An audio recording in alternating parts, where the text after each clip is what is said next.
Well, hello there. My name is Rory. If you've never been here before, all it is we read tales by Fireside. Hello, GS. It's good to see you around again. This is a show on the Varietal. Varietal is a group of Vancouver writers who, just write. I'm going to have to find my spot on this again. Sorry. We basically have fun with narrative, and what we do here today is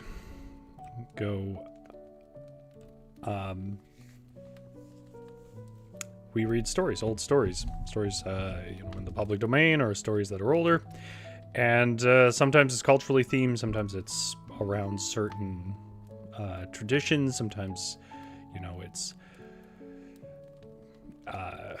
I don't know. We've done so many versions of it. Some of them are more mythology than anything. Some of them are very traditional, single source author, but in the fairy tale style. That's what we're doing. If you enjoy things that are a little more energetic and funny, or wild and engaging and noisier, that's what our Thursday stream is. It's the Varietal show. And for the last 2 weeks, we did a rather zany Choose Your Own Adventure live with the chat about a brutal fight to get a PlayStation 5 and a fire pit from Costco. If that doesn't make any sense to you, you should watch it. I'm not sure it'll make more sense, but it was a lot of fun.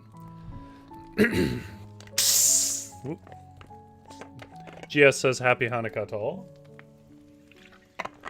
And indeed, we are on, I think, the third day of Hanukkah. Apologies if that is incorrect, but I believe it started on Sunday. So, I mean, if it's not immediately clear, which it should be, obviously I'm a Gentile, I'm not a Jew, which puts me in a bit of a touchy position here. So I will try to be careful about how I approach certain things. I certainly don't want to pass information off. And if at any point I say anything inaccurate, you have every right to call me out on it.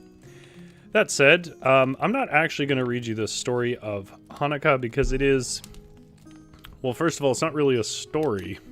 It's more an event, I guess, in the history of the Jewish people. I do know that most of my fellow Gentiles have no idea what it's about. They just know that candles get lit once each day and there's something about a dreidel. So just to help you out a bit there, I will give you the basic historical event that it is referencing. But before I say that, what I will say is that Hanukkah obviously is celebrated around Christmas time, and so I think the temptation is to view it as Jewish Christmas. And I think over the last few hundred years, maybe that's kind of become the case, where it's been sort of treated as a way of celebrating Christmas while being a Jew. I don't know for sure, but that's the impression that I was given by my Jewish friends. That said, they all also say the same thing, which is it's not really the most important day in their calendar the way it is for Christians. Like, for Christians, it's Easter, which is for slightly different reasons. That time of year is also important to Jews, but not for the Easter. And Christmas are obviously big Christian holidays. And I think part of that was that Hanukkah landed around that time, and so then it gets celebrated that way. But the truth is, if you want to, know what like the big days are, according to sources that I've checked with before this, and my own understanding of history, the two biggest days in a religious Jews calendar is Passover and Yom Kippur. Whereas this Hanukkah, while important, is not traditionally the biggest day. I think that's worth knowing ahead of time. So the other thing that I was going to do is I'll just summarize for you. Hanukkah is about a group of Jews who were allowed to practice in a Greek setting under a king. They were allowed to practice their beliefs, which even in that time was a hard thing for them to find. There was a lot of opposition, and paganism was not very tolerant often of it. So they were in a sort of Greek setting in technically Syria, but that was heavily influenced by Greek god worship and so on at that time. And the Maccabees, I think, was the name of them. And the king's son, so the original king had let them come there and practice their beliefs freely. The king's son was the one who turned on them, became somewhat, as far as history can report, genocidal and violent, and it led to this revolution, or rebellion anyways, of the Maccabees. And it sort of centers around this image of there's this temple that they are basically besieged in, and they want to, they're waiting for supplies to come, and they have a menorah that is a part of a ritual of keeping, the temple. It's a ritual for God, in other words. But they're running out of oil, and they only have enough oil to burn that menorah for a day. And then, they wouldn't be satisfying their ritual for God. And so then the miracle of it was 1 day's worth of oil managed to last 8. And so then you get the 8 candles and so on, lasting for 8 days. And at 8 days is when they got more oil. So that's really what it is remembering. And if you think, well, I'm not sure why that story of all stories. A lot of stories in general are preserved for their, metaphorical significance, right? How do they touch on something that either a culture needs, a people needs, or a person needs? And obviously, there's multitudes of interpretation around that. But I think I had the fortunate conversation. It was one of my favorite conversations I've ever had with a rabbi once about this. And he said that he felt that it was largely, for its iconography, about hope and its connection to God and faith in God. And I can see how that story of Hanukkah can serve that. I also know that there's probably plenty of other valid interpretations. But as you can see, that's not exactly a compelling story for the context that we're in. So I'm not really going to be doing Hanukkah. I just wanted people to know what Hanukkah was. So, GS says I always learn something here. Well, I'm glad. What we're going to look at is a book, which I actually was quite happy to see that I could find in a digital format the way that I usually find books, which is through Project Gutenberg, by a person who went by Aunt Naomi, but whose real name was Gertrude Landa. And Gertrude Landa this book is somewhat famous for preserving certain Jewish traditions because, to be honest, around the times that printing presses were pretty widely available, which is sort of Victorian era in maybe really late colonial or whatever else, people were not publishing stories really from Jews because, I mean, obviously, we all know World War II and the persecution that was faced there, but I think what that tends to overshadow is there was a pretty substantial history stretching back for quite a few hundred to thousands of years of people doing stuff on that level to the Jewish people. So as a result, it was hard to get books out that were just pure uncut about Jewish beliefs and traditions. So this is a bit of a rare beast. It came out in the sort of 1900s at the turn of the century there. And it contains a lot of really kind of unique and interesting stories. And I do want to read the little foreword. I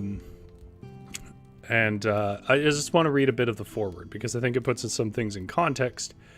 And then I will get to the actual stories. Aunt Naomi is her sort of name. Gertrude Landa is her actual name.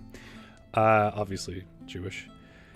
And she includes this quote that I assume is her mother. Just says Ruth Landa. I don't actually know. Which is a little poem. And I really liked it, so I wanted to open it. She opened her book with it. When childhood's toys have passed away, may books become another play. Then may each book a blessing give and bring you pleasure while you live. And I like that idea. So, this is her preface. The very cordial welcome given to my earlier volume of Jewish fairy tales and fables, which here is called Fairy Tales and Legends, has prompted me to draw further upon rabbinic lore in the interest chiefly of the children. How the wise rabbis of old took into account the necessities of the little ones, whose minds they understood so perfectly, is obvious from some such legends as those dealing with boyish exploits of the great biblical characters Abraham, Moses, David. These I have rewritten from the stories in the Talmud and the Midrash in a manner suitable for the children of today. I have ventured also beyond the confines of these two wonderful compilations. There is a wealth of delightful imagination in the legends and folklore of the Jews of a later period, which is almost entirely unknown to children. I've drawn also on these sources for some of the stories here presented. My desire is to give boys and girls something Jewish, which they may be able to regard as a companion delights to the treasury of the general fairy lore, and childish romance. Aunt Naomi in 1919. I wanted to read that for two reasons. The first I wanted to read is it was kind of reading that prompted me to do something I don't normally do, which is to read works fairly outside of my own culture. But given that Aunt Naomi's goal was to have this as a companion to the lore, and I thought to myself, well, a lot of these stories are as good, if not better, than some of the kind of other lore that we've read that I'm more connected with. And those stories get shared fairly widely. And so I tried to pick ones that I felt like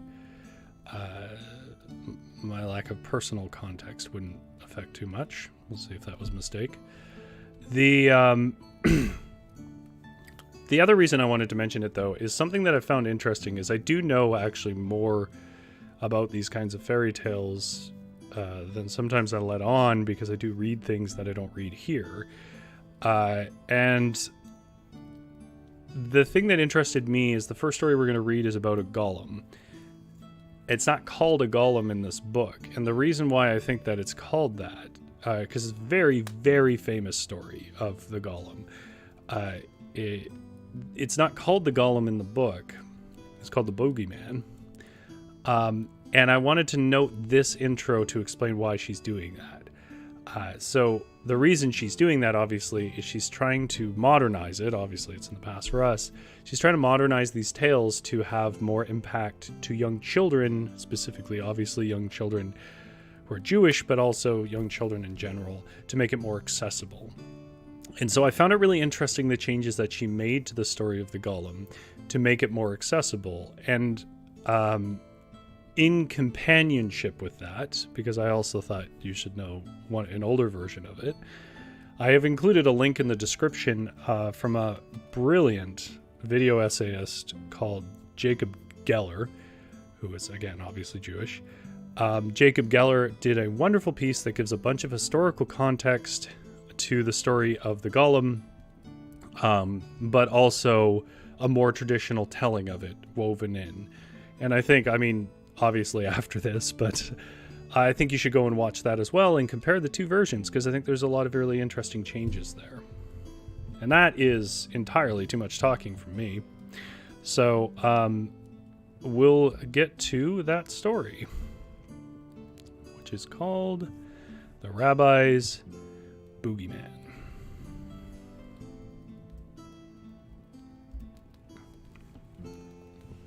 Okay. I'm going to just get a drink of water.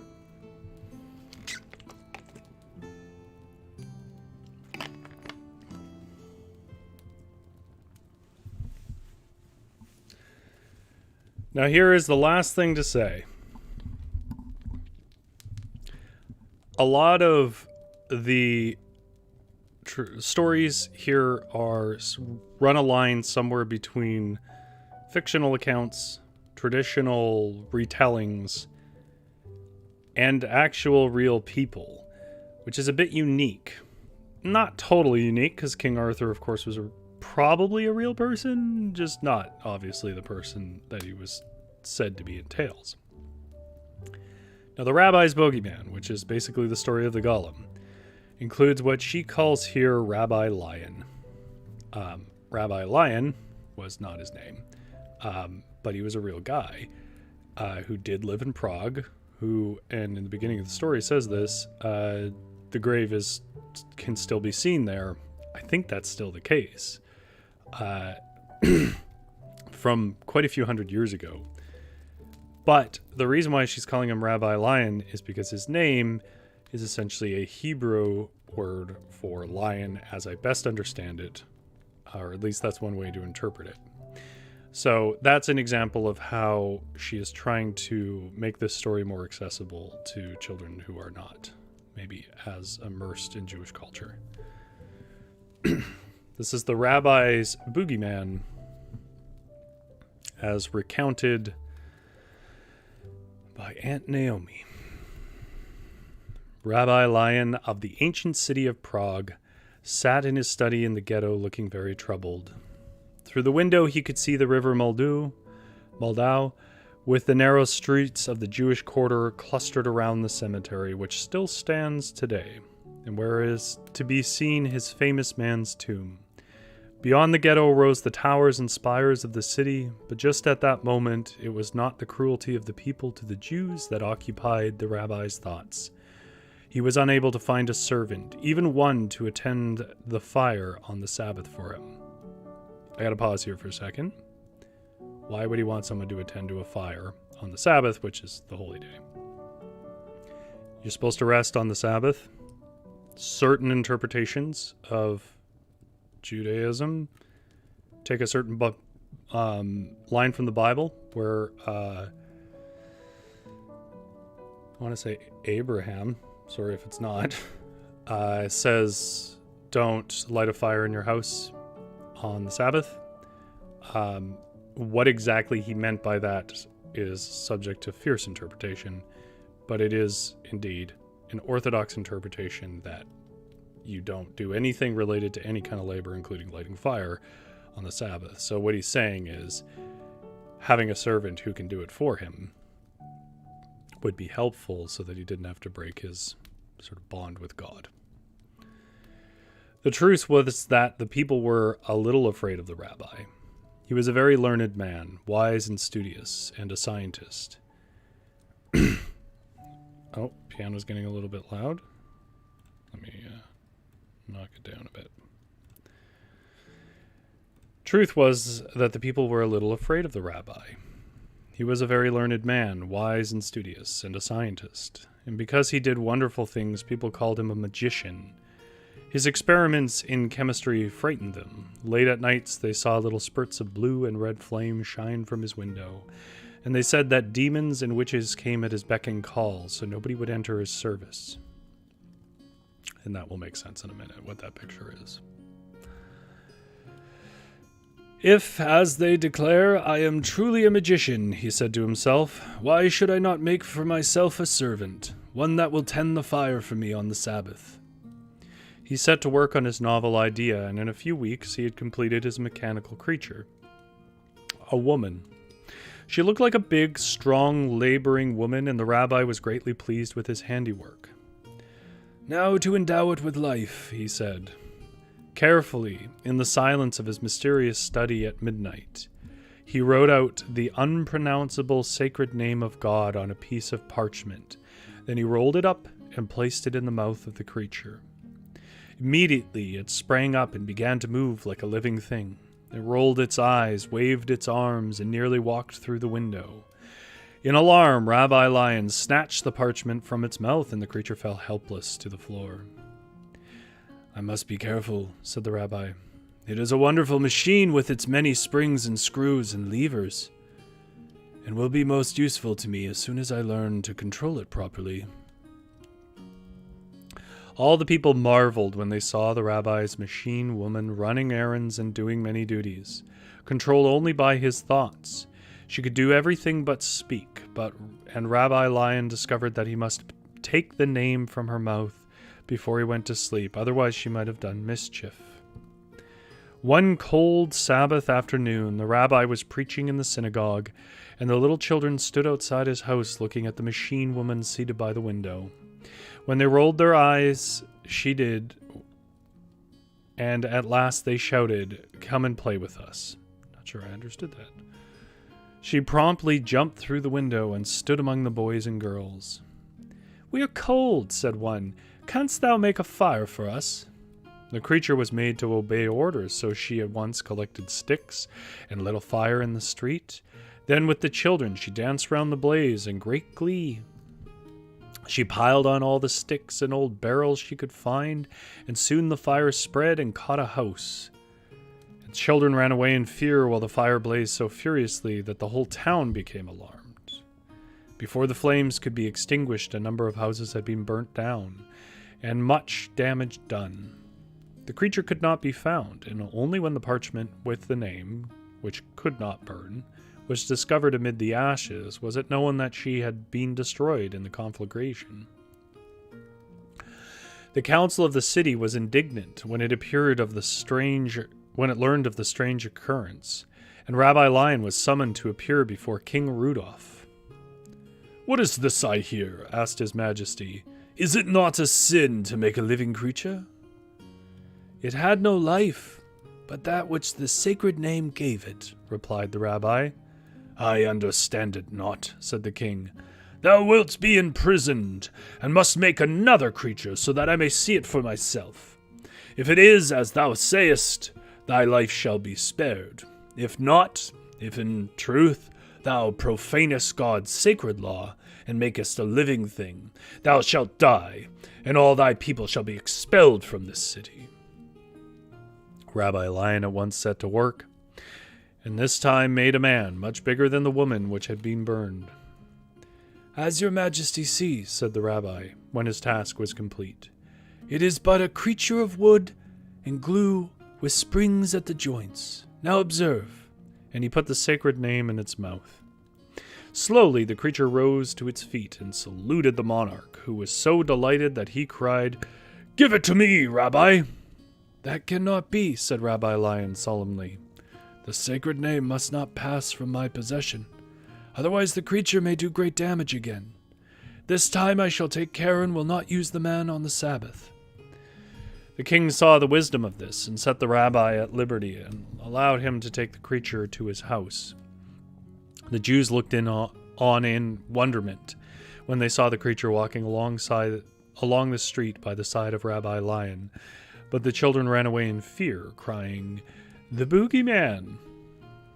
The rabbi exercised caution with his boogeyman this time. And every Friday, just before Sabbath commenced, he took the name from its mouth so as to render it powerless. It became more wonderful every day, and one evening it startled the rabbi from a doze by beginning to speak. "I want to be a soldier," it said, "and fight for the king. I belong to the king. You made me for him." "Silence!" cried Rabbi Lion, and it had to obey. "I like not this," said the rabbi to himself. "This monster must not become my master, or it may destroy me, and perhaps all the Jews." He could not help but wonder whether the king was right, and it must be a sin to create a man. The creature not only spoke, but grew surly and disobedient, and yet the rabbi hesitated to break it up, for it was most useful to him. It did all his cooking, washing, and cleaning, and 3 servants could not have performed the work so neatly and quickly. One Friday afternoon, when the rabbi was preparing to go to the synagogue, he heard a loud noise in the street. "Come quickly," the people shouted at his door. "Your boogeyman is trying to get into the synagogue." Rabbi Lion rushed out in a state of alarm. The monster had slipped from the house and was battering down the door of the synagogue. "What art thou doing?" demanded the rabbi sternly. "Trying to get into the synagogue, to destroy the scrolls of the holy law," answered the monster. "Then wilt thou have no power over me, and I shall make a great army of boogeymen, who shall fight the king and kill all the Jews." "I will kill thee first!" exclaimed Rabbi Lion, and springing forward, he snatched the parchment with the name so quickly from the creature's mouth that it collapsed at his feet, a mass of broken springs and pieces of wood and glue. For many years afterwards, these pieces were shown to visitors in the attic of the synagogue when the story was told of the rabbi's boogeyman. So, like I said, calls it a boogeyman. It's traditionally called a golem. And I think that's just a translation to kind of anglicize it. But the other interesting thing is I believe it's usually made out of clay, which has a lot more religious significance that I think even a Christian should be able to appreciate if that's a tradition you know. But here it's made of springs and wood, which I thought was very interesting. And there's other differences. Again, like I said, the Jacob Geller link in the below the video. You should go and check it out and compare it to that version of the story.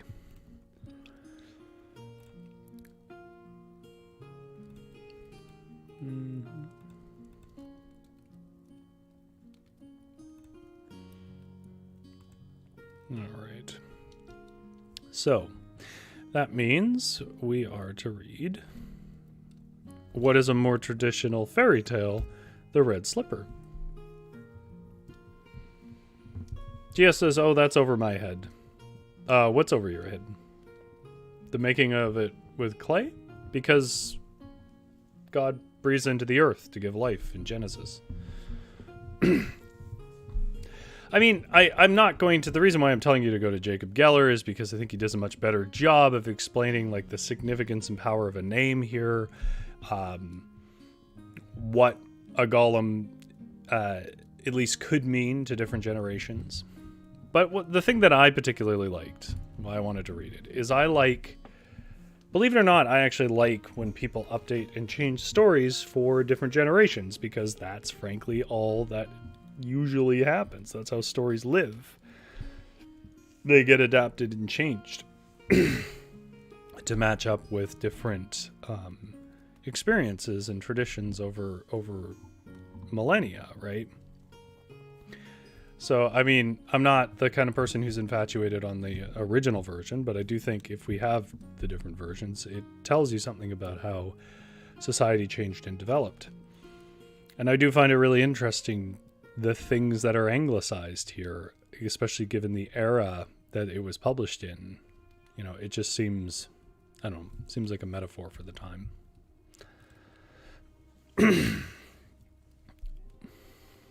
Oh, GS says, no, not the clay, the meaning of the story.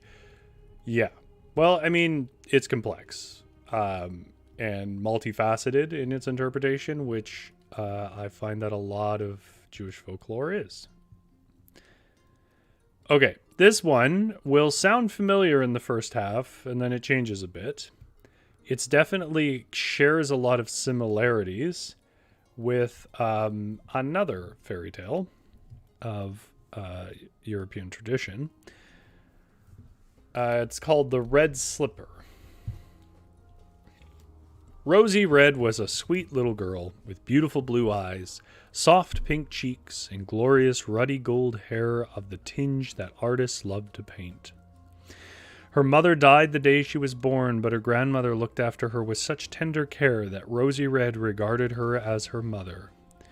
She was very happy, was Rosie Red. All day long she sang, as she tripped gaily about the house or the woods that surrounded it. And so melodious was her voice that the birds gathered on the trees to listen to her and to encourage her to continue, by daintily chirruping whenever she ceased. Merrily Rosie Red performed all the little duties her grandmother called upon her to do, and on festivals she was allowed to wear a delightful pair of red leather slippers, her father's gift to her on her first birthday. Now, although neither she nor her father knew it, they were magic slippers which grew larger as her feet grew. Music feels a little loud. I'm going to take it down a bit.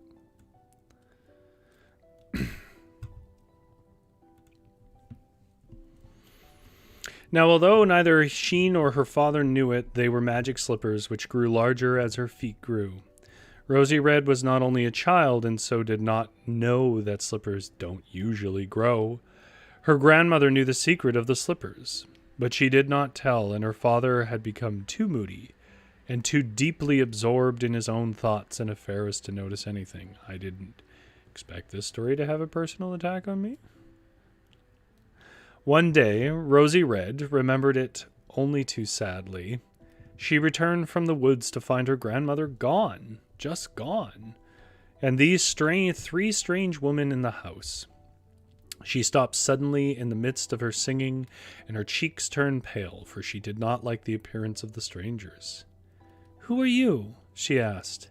"I am your new mother," answered the eldest of the three, "and these are my daughters, your two new sisters." Rosie Red trembled with fear.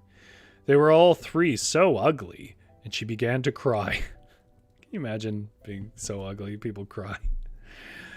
Her new sisters scolded her for that, and would have beaten her had her father not appeared. He spoke kindly, telling her that he had married again because he was lonely, and that her stepmother and stepsisters would be good to her. But Rosie Red knew different. She hastened away to her own little room and hid her slippers, of which she was very proud. "They have turned my dear granny out of doors. They will take from me my beautiful slippers," she sobbed. After that, Rosie Red sang no more. She became a somber girl and a drudge. The birds could not understand. They followed her through the woods, but she was silent, as if she had been stricken dumb, and her eyes always seemed eager to be shedding tears. Also, she was too busy to notice her feathered friends. She had to collect firewood for the home, to draw water from the well, and to struggle along with the heavy bucket, whose weight made her arms and her back ache with pain. Sometimes, too, her white arms were scarred with bruises, for her cruel and selfish stepsisters did not hesitate to beat her. Often they went out to parties or to dances. On these occasions she had to act as their maid and help them to dress. Rosie Red did not mind. She was only happy when they were out of the house. Then only did she sing softly to herself, and the birds came to listen, and thus many unhappy years passed away. Once, when her father was away from home, her stepsisters went off to a wedding dance. They told her not to forget to draw water from the well, and warned her that if she forgot, as she did last time, they would beat her without mercy when they returned. So Rosie Red, tired though she was, went out in the darkness to draw water. She lowered the bucket, but the cord broke, and the pail fell to the bottom of the well. She ran back home for a long stick with a hook at the end of it to recover the bucket, and as she put it in the water, she sang, "Swing and sweep till all does cling, and to the surface safely bring." Now it has so happened that a sleeping jinn, if you don't know what a jinn is a genie in our best knowledge. I guess that's the closest or equivalence. A sleeping jinn dwelt at the bottom of the well. He could only be awakened by a spell, and although Rosy Red did not know it, the words she uttered, which she had once heard her granny use, were the spell. The jinn awoke, and he was so delighted with the sweet voice that he promptly decided to help the girl, whom he saw peering down into the water. He fastened the bucket to the stick, and taking some jewels from a treasure which he was the guardian, he put them inside. "Oh, how beautiful!" cried Rosy Red when she saw the glittering gems. "They are ever so much nicer than those my sisters put on to go to the ball." Then she sat thinking for a while, and a bright idea came into her head. "I will give these jewels to my sisters," she said. "Perhaps they will be kinder to me." Honey. Everyone knows that that's not true. Poor little Rosy Red. She waited impatiently until the sisters returned from the dance and immediately told them. For a moment they were too dazed to speak when they saw the sparkling precious stones. Then they looked meaningly at each other and asked how she came by them. Rosie told them of the words she had sung. "Ah, we thought so," said the sisters to her horror. "The jewels are ours. We hid them in the well for safety. You have stolen them." In vain, Rosy Red protested. Her sisters would not listen. They beat her severely, told her to hurry off to bed, and then, snatching the bucket, they hurried off to the well. They lowered the bucket and sang the words that Rosy Red had sung. At least they thought they sang, but their voices were harsh. The sleeping jinn woke again, but he did not like the croaking sound the sisters made. "Ha ha!" he laughed. "I will teach you to disturb my sleep with hideous noises, and shall punish such pranks played on me. Here are some more croakers." And he filled the bucket with slimy toads and frogs. The sisters were so enraged that they ran back in home and dragged poor Rosy Red from her bed. "You cat! You thief!" screamed one. "You cheat!" exclaimed the other. "Off you go! Not another day can you remain in this house." Rosy Red was too much taken by surprise to say anything. It was an outrage to turn her out of her father's house while he was away on a journey, but the thought came to her that she could hardly be less happy living alone in the woods. Solid thought. She had only time to snatch her pretty red slippers, and as soon as she was out of sight of the house, she put them on. It made her feel less miserable. The sun was now rising, and when its rays shone on her, she began to sing. With her old friends, the birds, twittering all about her, she felt quite happy. On and on she walked, much farther into the woods than ever before. When she grew tired, there was always a pleasant, shady nook where she could rest. When she became hungry, there were fruit trees in abundance, and when she was thirsty, she always came to a spring of clear, fresh water. The magic slippers guided her. All day long she wandered, and when toward evening she noticed her slippers were muddy, she took them off to clean. And then darkness fell, and it began to rain, and she grew frightened. She crouched under a tree until she noticed some light a short distance away. She got up and walked towards it. When quite close, she saw that the light came from a cave dwelling. An old woman came out to meet her. It was her grandmother, but so many years had passed that Rosy Red did not recognize her. I don't know if I buy that. You decide. Granny, however, at once knew her. "Come in, my child, and take shelter from the rain," she said kindly, and Rosy Red was only too glad to accept the invitation. I'd also like to point out at this point that this father got a new wife and sent his mother into a cave.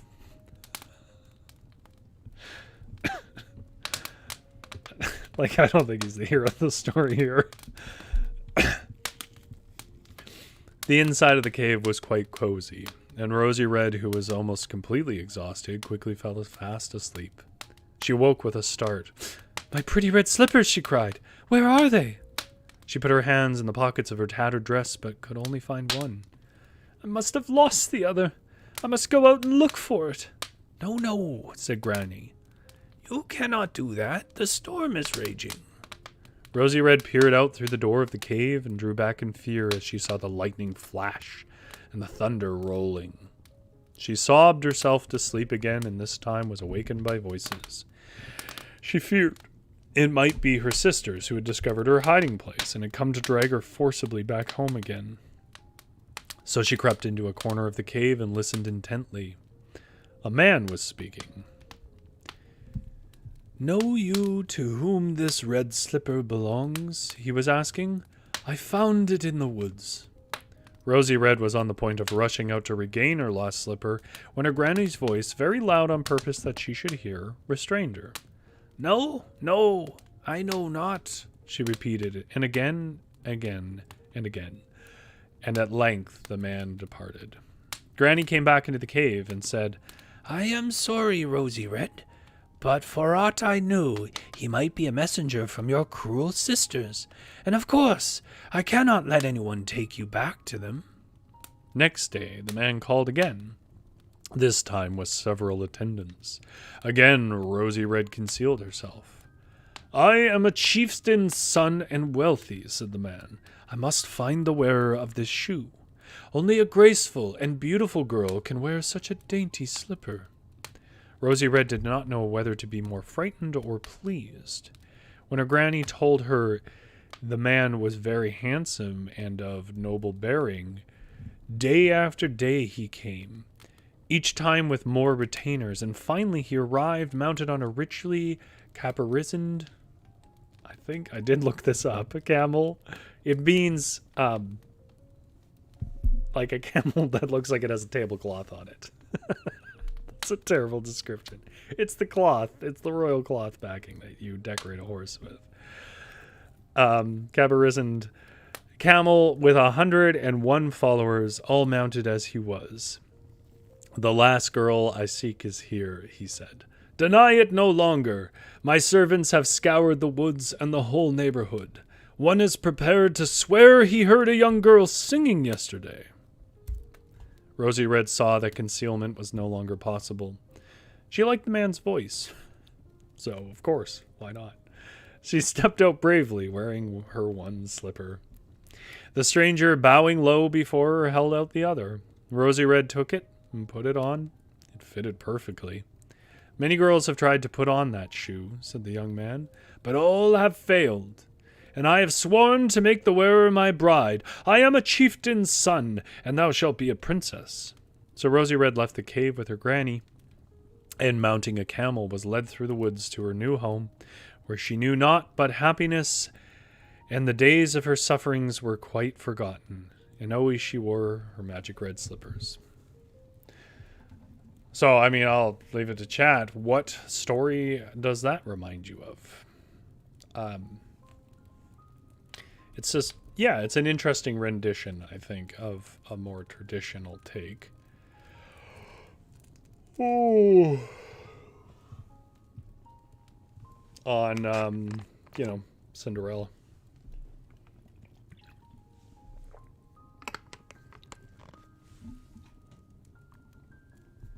Okay. I have no idea who's first or whatever, and as usual, I don't care. Every culture has a right to tell their versions of tales.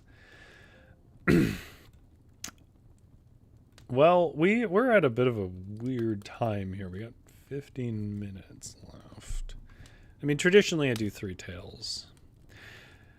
The last one is a strange one. Not a strange one. It's strange isn't the right word. It's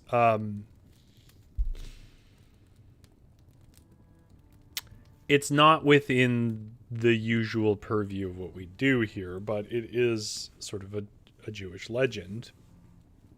She calls it here the Higgledy-Piggledy Palace. But it's sort of an addendum story about Abraham and his wife Sarah.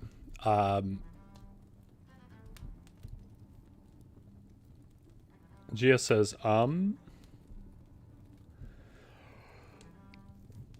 in reference to what, Gias?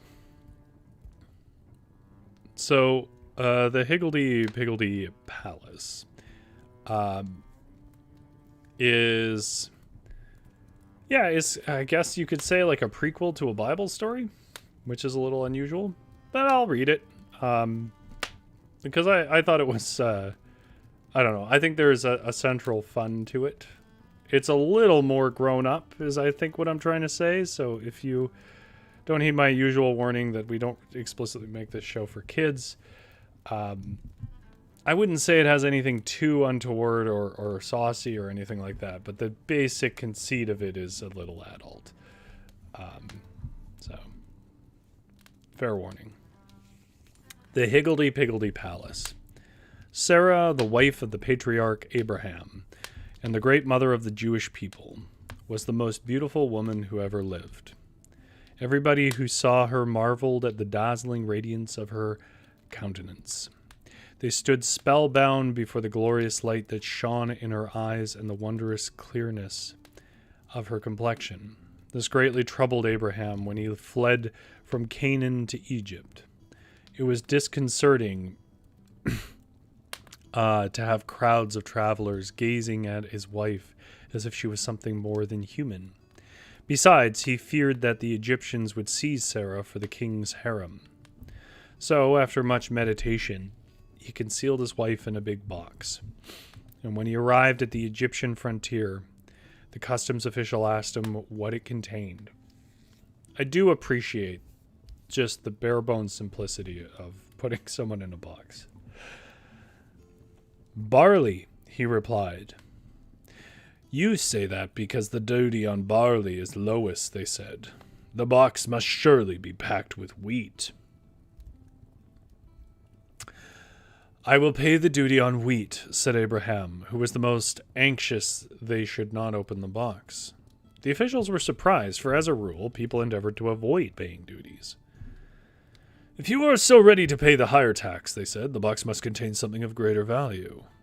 "Perhaps it contains spices?" Abraham intimated his readiness to pay the duty on spices. Oh, laughed the officers. "Here is a strange person ready to pay heavy dues. He must be anxious to conceal something. Gold, perchance?"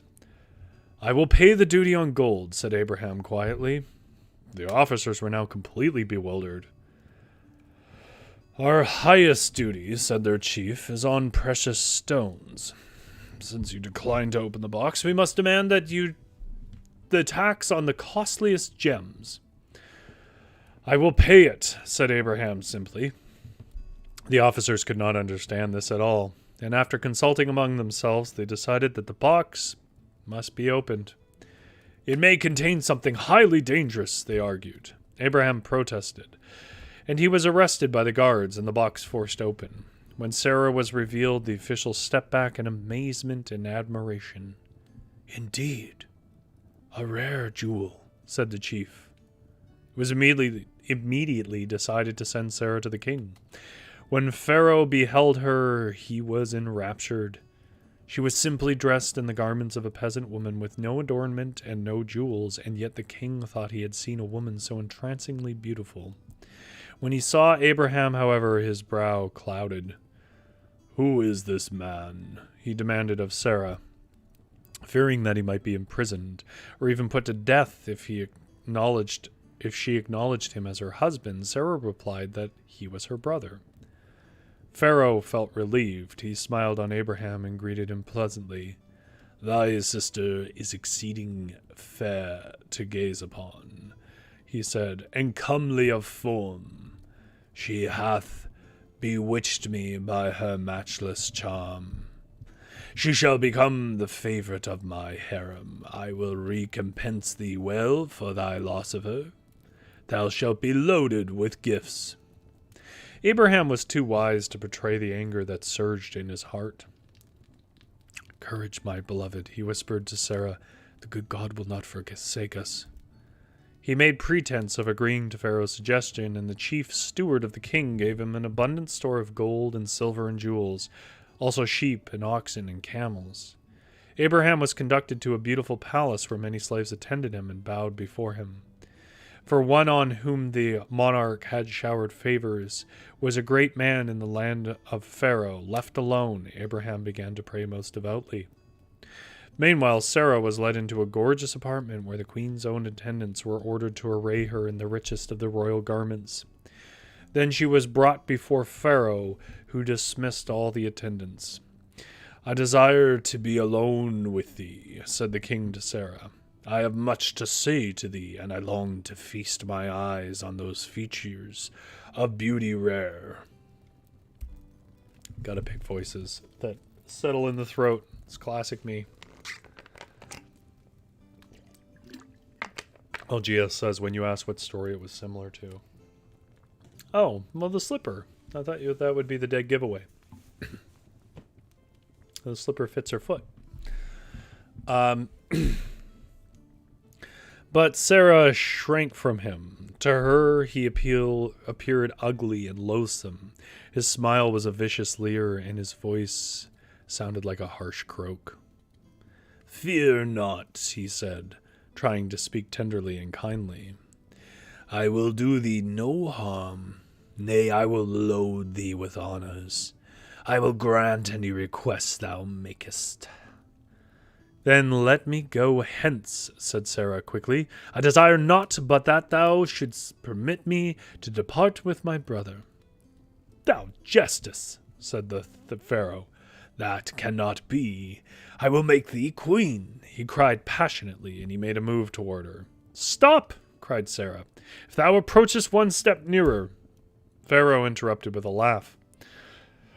To threaten a king was so funny that he could not refrain from a hoarse cackle. But Sarah had become suddenly silent. She was looking not at him, but behind him. Pharaoh turned, but observed nothing. He could not see what Sarah saw. A figure. A spirit.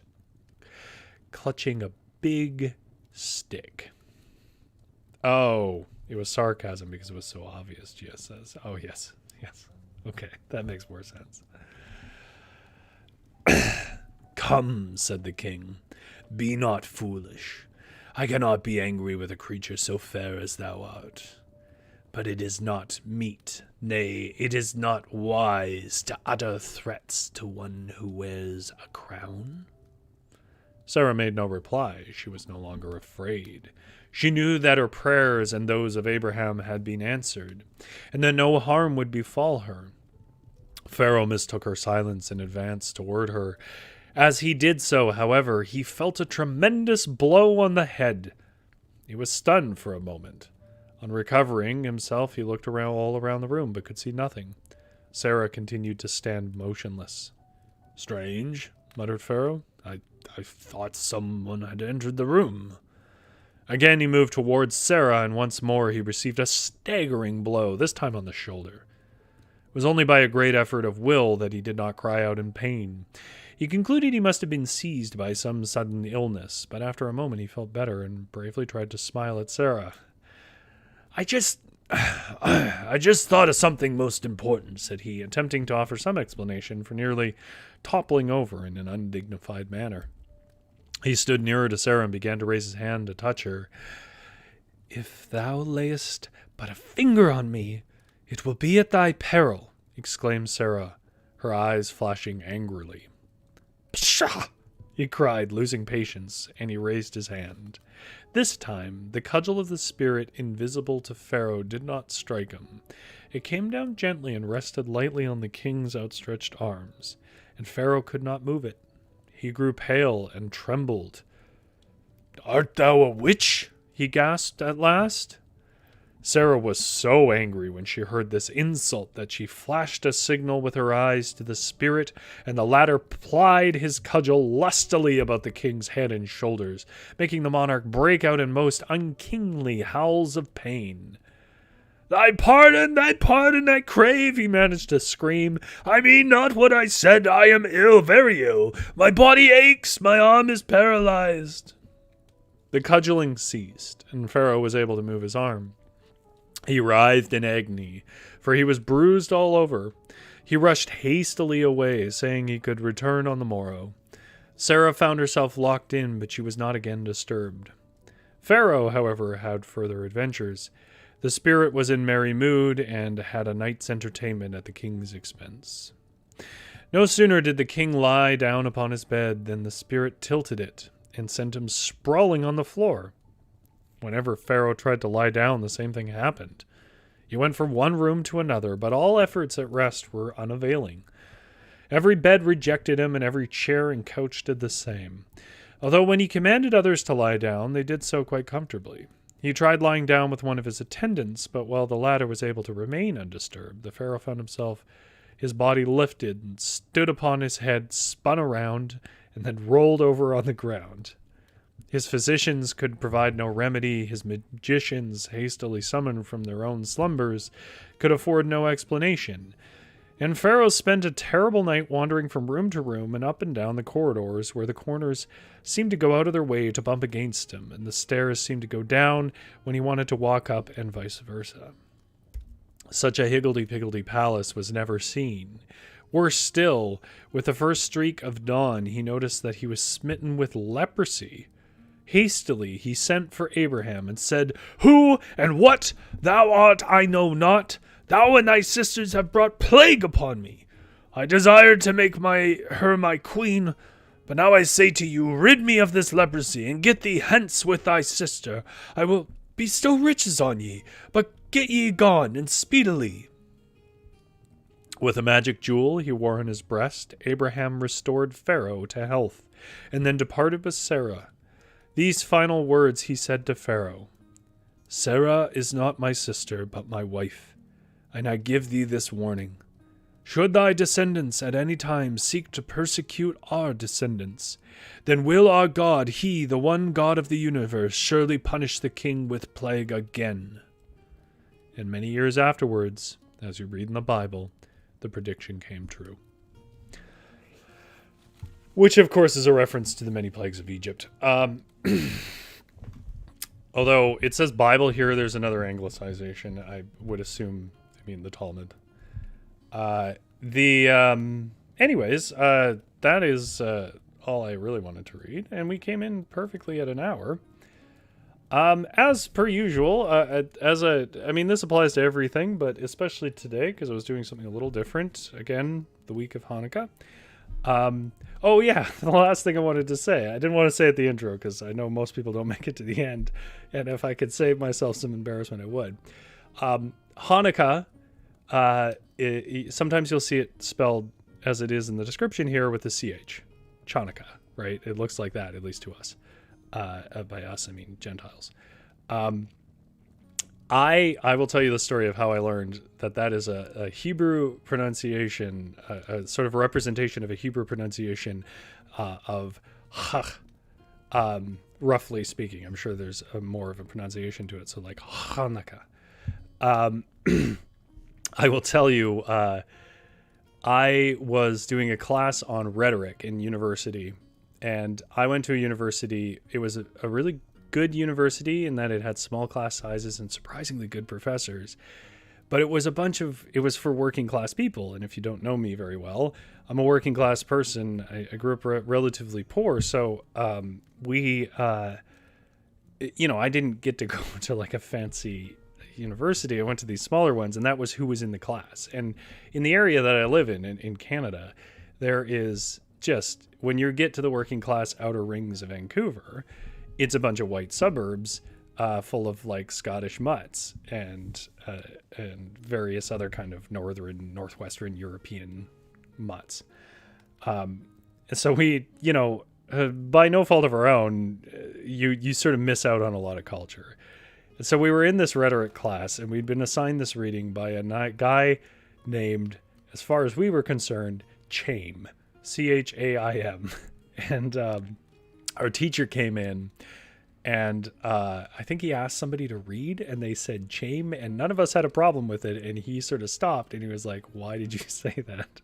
Or like, he was like, "Don't you guys know what CHAIM, how it's pronounced?" And we're like, "No, if it's not chame."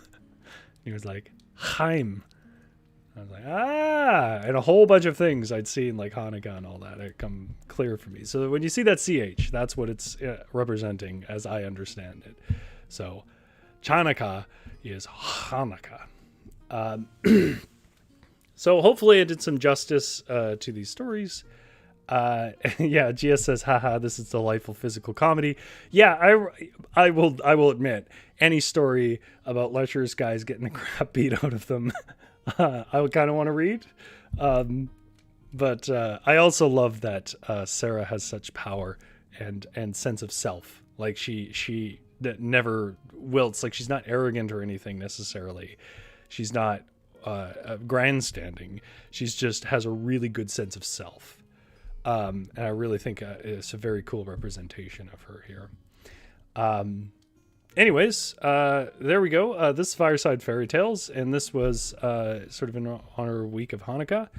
And hopefully you guys learned something if you did, and if not, just hopefully you enjoyed yourself. Anyways, if these were things you already knew. And yeah, I guess you guys, thank you so much for coming down to my cabin, and get a good sleep. And I will see you on Thursday for, I think I'm going to do a little bit of a play on better greeting cards for the season. And that'll be Thursday at 6:30 p.m. if you want to come along and help me write that. Thank you very much for coming by. And if you are lighting a menorah, my blessings to you.